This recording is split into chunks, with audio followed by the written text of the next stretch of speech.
சட்டமன்றம் கூடுகிற நேரத்தில் சட்டமன்ற உறுப்பினராகிய நான் அமைச்சராக தேர்ந்தெடுக்கப்பட்டமையால் வேலை பளு சென்னையில் அதிகமாக இருக்கிற காரணத்தினால் சட்டமன்றம் கூடுவதற்கு முன்னதாக ஒரு முறை என்னுடைய தொகுதியில் மக்களை சந்திப்பதற்காக வருகை தந்தேன். மக்களை சந்தித்தேன்.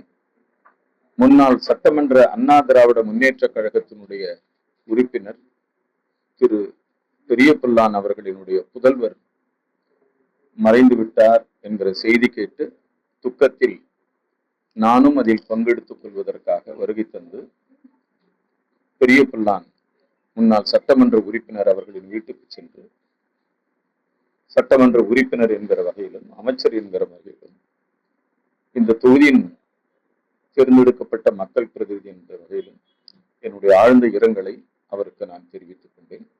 முதல்வர் கர்நாடக விவசாயிகள் வந்து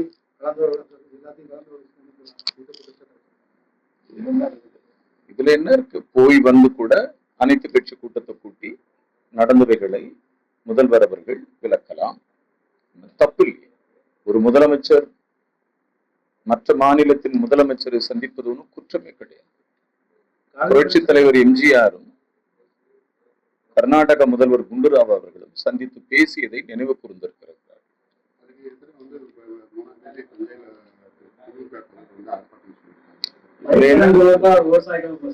இதுல என்ன சார் இருக்கு?